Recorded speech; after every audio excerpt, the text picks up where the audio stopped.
The Big E is coming around the corner and preparations are underway to make sure the two-week event is safe when it opens on September 17th. 2 days before, the town of West Springfield will hold a public hearing to determine whether or not to mandate masks for fairgoers, as this will be the first fair since it was canceled last year due to the pandemic. Western Mass News reporter Audrey Russo joins us live in studio with more on how vendors feel about the fair and how a mask mandate at another summer fair worked out this weekend. Audrey?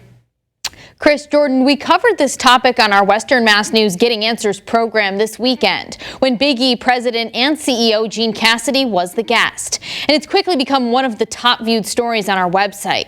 Now, in the interview, Cassidy claims the New York State Fair, which is requiring masks, has seen a huge drop in attendance. And he's concerned that the same could happen at the Big E.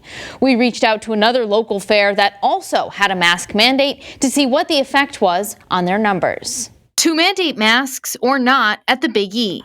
That's the question West Springfield officials will discuss on September 15th, giving people from 6 states possibly as little as 2 days' notice. At the 3-county fair this year, organizers say a mask mandate was implemented in the city of Northampton around 10 days before the fair, which they said led to confusion for fairgoers. There's definitely, I think, a lot of mixed messages out there, or a lot of information out there, so it was difficult for people to keep which community was doing what. But while the CEO of the Eastern States Exposition expressed concern that a mask mandate could drive down attendance, the organizer of the 3-county fair says that wasn't an issue at their event over the weekend.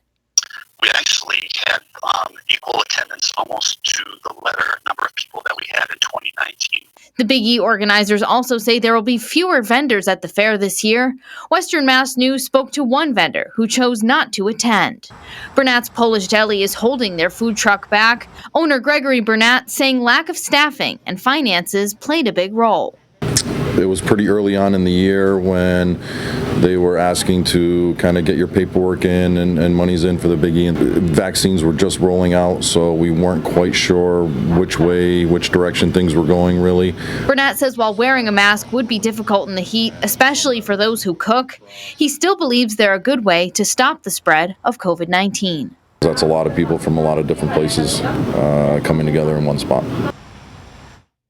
Now, the full interview that we did on Western Mass News Getting Answers with Gene Cassidy is still available on our website, westernmassnews.com.